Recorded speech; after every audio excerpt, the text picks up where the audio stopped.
All right, one of the cool things about doing the Can-Am tour here, we're all the way up at the border of Canada. That's the official border crossing here to get to Canada.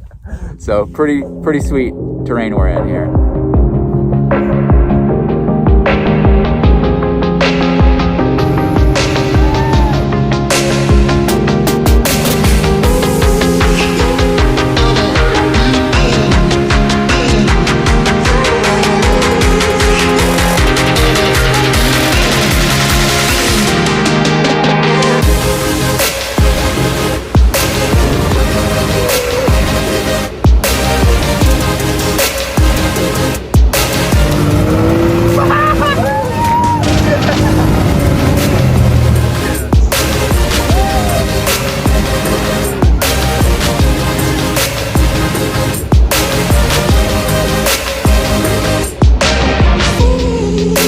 Back behind me you can see Lake Koocanusa, so this is just epic terrain to be out in and enjoying.